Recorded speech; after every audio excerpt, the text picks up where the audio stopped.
Hello. Look, I'm drinking a Yingling. This is, unless you watch my videos regularly or know me personally, it's probably like, whatever, chick's drinking a beer. This chick don't drink beer. Like, ever. Like, ever. I'm actually not a fan of beer. Okay, to be fair, it's not that I'm not a fan. It's just I never really had it. I'm the proverbial wino, I guess you'd say. Also, this is my leftover lesbian hair from tonight. So, this is what you guys get.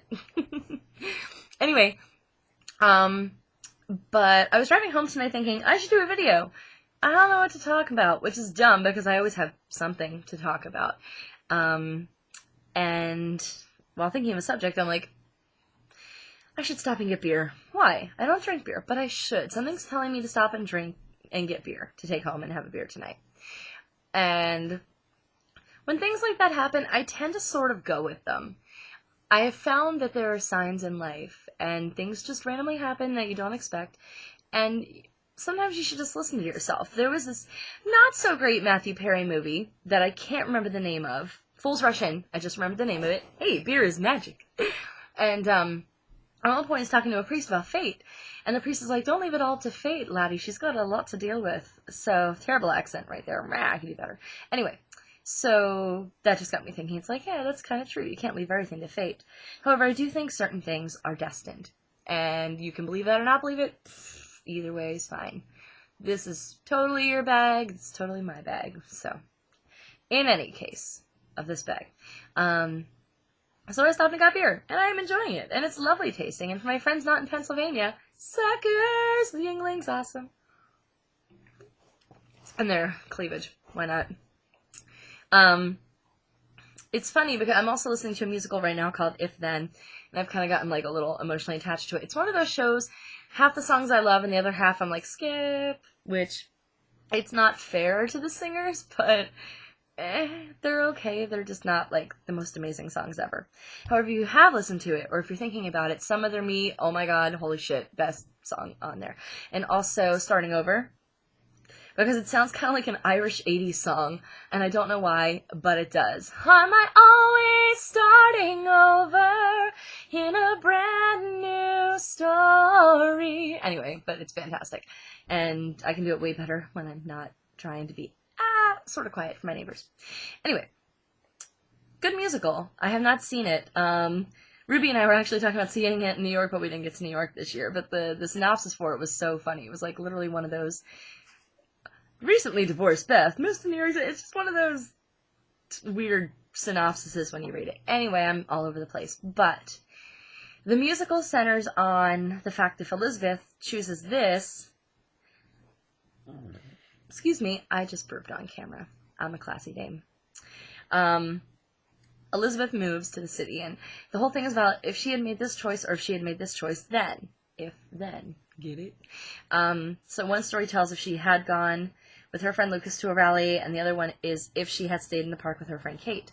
And two totally different storylines. But anyway, this musical is cool because it gives you an insight as to what would have happened. It's sort of like George Bailey and It's a Wonderful Life, but new in a musical and, you know, full of musical numbers and stuff.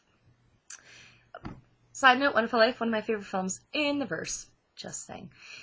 But it got me thinking, it's like, tonight, why stop for beer? I don't know. And I didn't even see anybody I knew in there, except for a guy I used to work with outside, and we just... Oh, that was me. I'm like, is there a bee in here again? And we just said hi, you know, and did pleasantries. But I don't know, maybe because I didn't take that turn right away, and maybe because I did this, or did this, or did this, but something told me to do that, so I did it.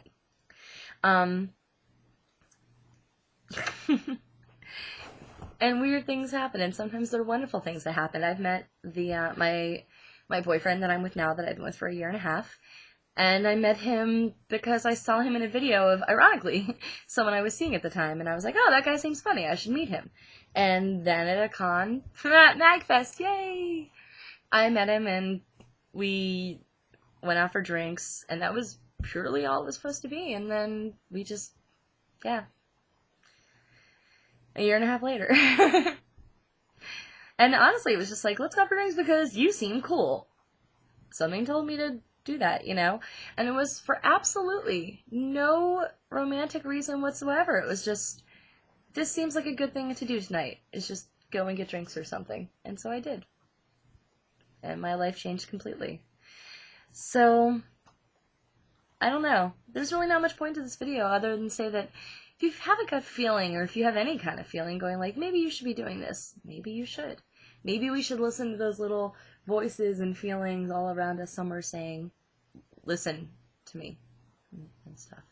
So, anyway, that's it. I'm going to make this one short. It's just something that struck me tonight. Buy a beer. Okay. Okay, I'll buy a beer. And also I want to say thank you if anybody is watching this. Thank you to everybody who watched my last video on loving reviewers and all that stuff. And because I've actually gotten to meet quite a few more people from that, which is really cool. And I love meeting new people. It's like the fucking awesome part of life. So please, again, keep sending me your stuff. I'd love to watch it. And I hope you guys have a wonderful evening. Just, you know, I don't know. If things happen, if you get a sign, I believe in stupid things like that. And so does Ace of Base.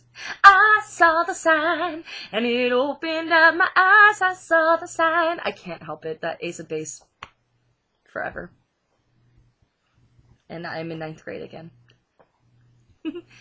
Night-night.